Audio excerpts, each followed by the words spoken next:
Hey guys, today I want to show you this daffodil. This is how I call it because it really looks like a flower.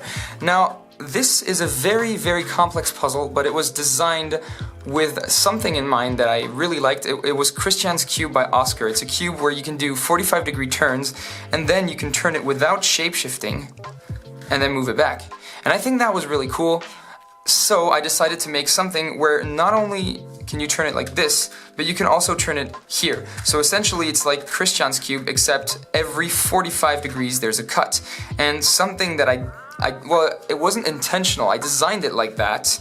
I designed it to be able to function on that side and that side, not just once every quarter turn. But the thing is, since there's one cut every 45 degrees, it also turns like this, which means you can get like 2x2 cuts, obviously. So there's the usual 2x2 turns. Now, let me just show you this. I'll explain why I'm having difficulty turning it. That is absolutely normal. So the 2x2 cuts, regular ones, like this, sorry. And there's these other cuts, obviously, which are pretty scary, to be honest, because they make the puzzle shapeshift completely. And after a few turns, it gets pretty scary. Now, the reason why it's difficult to turn sometimes is because when you turn these faces, there are so many parts here that they get misaligned like this. Let me see if I can find an example. I don't have one right now. Yeah, here. You can see one is more towards, like one is more upwards and one is more downwards. So if you want to turn it like this, it's going to be slightly misaligned and then it's going to get aligned.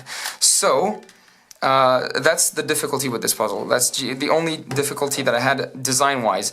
And I think it's completely expected, to be honest, because the mechanism for this puzzle is very, very unstable by design. For example, here if I just pull on the parts, it's gonna pop. So this is really something that only cube fanatics can use. It's something that's well. The thing is, do you remember the Megaminx 2x2 that I made that with Eden mass-produced? The thing is, the corners were unstable because they could pop because they only had a hook in one direction and the rest was empty. There was nothing to keep it in place. Well, here, it's the same thing except on multiple levels. Like this part is hooked into this one, this small triangular part, and this one is hooked into that, which is hooked into this, which is hooked into that. So there's nothing else. Like this is all unstable. If I grab this corner and pull it up, everything's gonna pop. But surprisingly, I was expecting this not to work, but surprisingly, it does work quite well. And it's quite smooth, and as long as you don't actually try to pop it, it's not gonna pop. You just have to be careful and turn it, like, you know, wiggle it a bit until it's aligned. Now, there is something that's kind of bothering me right now. There's one part that's got out of alignment, and that's this one right here. But I noticed that it was out of alignment at the beginning of the video, so that was my fault.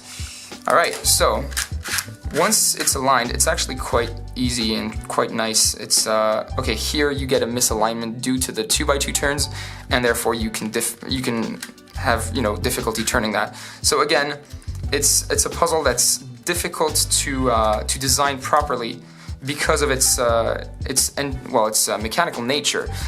Nevertheless, I'm really glad that I made it because it's honestly a very, very classy puzzle. Like it shapeshifts, but it doesn't really jumble. There is one jumbling move that's unexpected. It's that one, but you can't do anything after that. So it's not real jumbling. It's like not scramblable that way. So it's quite peculiar, and I like the fact that it's completely different from what I've been making. And also, I think, and correct me if I'm wrong, but I think this is the only puzzle so far with 27 axes of rotation. Because there's 8 per, well, there's like 8 because it's every 45 degrees around an axis, and there's 8 in 3 directions. That's 24. And then there's the 2x2, and that's 3 extra axes. And so technically it's 27 axes, which is quite unusual in a twisty puzzle.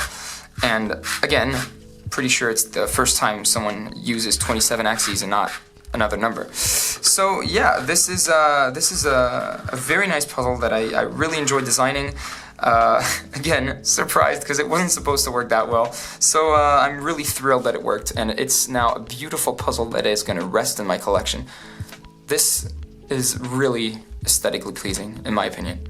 So I hope you guys liked this puzzle. If you did, please feel free to subscribe and like my Instagram. I've got pictures of this and many other puzzles.